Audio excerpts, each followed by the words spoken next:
that Learn to Garden with me. So I'm going to give you an update of my hollyhocks. The last video I did about my hollyhock was there was only this pink, the light pink one blooming, but now I have 4 of them flowering and they look very beautiful. I have 3 different colors. I get the light pink, and there's a dark pink over there, and I got this 2 maroon colored hollyhocks. And in my last video that I thought these are the dwarf hollyhocks because I used 2 packets of hollyhocks. I get a dwarf hollyhock and the regular hollyhocks, but now I realize that all these 4 that are flowering now are the regular hollyhocks. They are not dwarfs, they are taller. They can reach up to 9 feet. But I do have one that is not flowering yet, and I think this is the dwarf one, and it has a different leaf and this one here. So I probably can see flower on that one next year. And so in this update, I'm going to mention that I do have problems with the hollyhock. In my last video, I thought I never had problems with it, but this is my first time, and I didn't recognize the disease when it starts.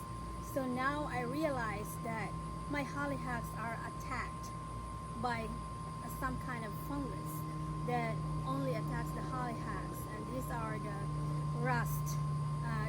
The disease is called the rust, and they said that this is the what you call the curse of hollyhocks. But there's nothing I can do at this point because I didn't recognize it early, and I can't use a kind of chemical because they already infected the whole plant. So I just have to deal with it, and I haven't, as I said, this is my first time, and nobody, an expert, have told me that this is really a rust disease or a rust in hollyhocks. But I look at in the internet, and this is very typical. So here, I'll show you. So here is the typical of a rust in hollyhocks. In this leaf you can see yellow coloration, and if you flip it, if you look at the underside, you can see this brown pustules. And I highly believe that this is the rust disease in hollyhocks caused by a fungi. I can't remember the name of the fungi, but anyway, so if I had recognized it early on, I could have removed the leaf that was infected, and but I didn't recognize it. But the only thing I can do is at the end of the flowering season, I can cut this to the ground and get rid of this infected leaves by either burying it in the ground. I don't know if it's okay to dispose it in the garbage.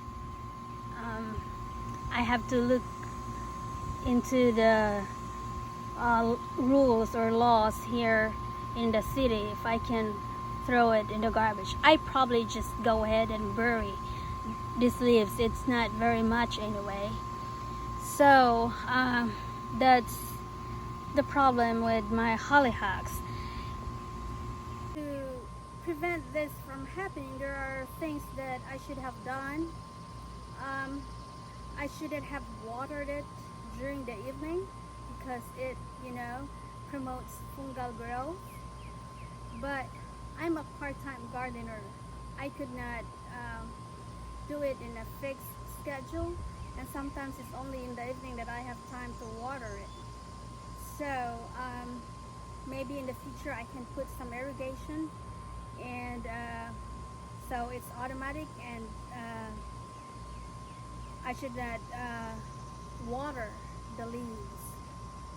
So that's one way to prevent it. But you know, we learn as we go. So anyhow, they produce very good flowers, and I don't know what would be next year. I have plans to put some what do you call it, other shrubs here, like the hydrangeas, so they might go somewhere else. I might plant new hollyhocks in other parts of the garden, and I just pull this. I don't know, it depends, but this is the reality of gardening. You just don't know what surprises you get, you know, every day in your garden. But I'm not discouraged to plant hollyhocks again next year, because they are just gorgeous, and the bees love them. The bees are, you know, feeding on this hollyhocks, and they are very easy to grow. So I think this is all for this video. I hope you enjoy watching, and I hope you try something new next year. If you have not planted some hollyhocks, you might want to try it. They're beautiful, very easy to grow, and they're just one of the beautiful flowers I have encountered. Alright, I'll see you in my next video. Bye!